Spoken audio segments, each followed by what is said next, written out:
Hello, my name is Lisette Garcia, and today I will be presenting a Giving Voice to Values case. The case is titled Franklin Industries Whistleblowing. It is about a woman named Natalie Garcia. She was a CPA at Franklin Industries who felt she was being retaliated against because she reported possible embezzlement activity by the accounting department manager named Denny King. Her case was dismissed, and HR ruled that there was no embezzlement activity at all.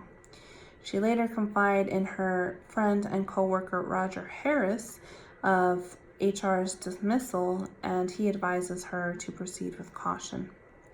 There are three main arguments I can see as to why not report the findings to the board. One of those arguments would be fear of losing his or her job, and nobody will do anything about it. It was Franklin Industries' culture to not rock the boat, and both of those arguments would be made by Roger. The third argument I could see would be coming from Denny King, which would be that the board approved those transactions, even if that wasn't true. So what is at stake for the key parties? Number one, their integrity. They know of the dishonest transactions, and in order for them to keep their integrity, they need to report their findings.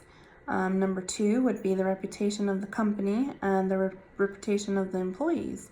Reputation is something that is built over many years, and it can easily be destroyed. If this was something that would get out to the public, they could very easily lose their reputation.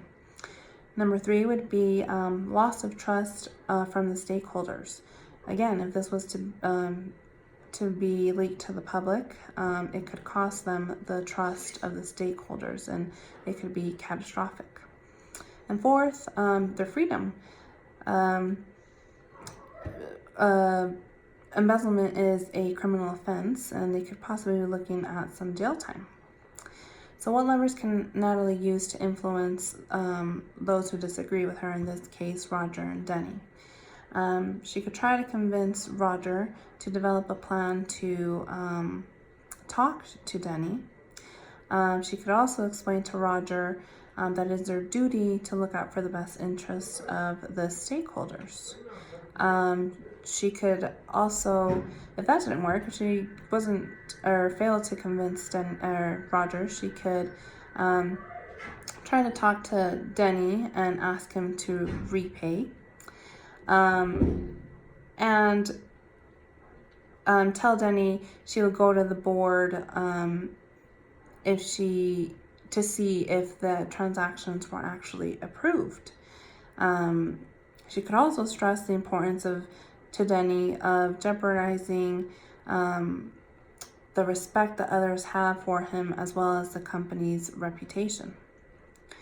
So the most persuasive argument would be stressing the importance of jeopardizing their integrity and the respect and reputation that people have for Denny and for the company. The argument should be made to Denny after she fails to convince Roger for both of them to speak to Denny. Natalie should talk to Denny calmly and in private. This could possibly feel less hostile, giving Denny a chance to reassess his actions. Assuming the matters weren't brought to the attention of the board, yes, there is standing to report the findings to the SEC. I believe the violations have a material effect on the financial statements to the tune of $5 million, and evidence was discovered to support the embezzlement. Also, the accusation is being made in good faith, with reasonable belief, and in efforts to protect the public. I hope you enjoy my presentation and agree with my arguments. Thank you for watching.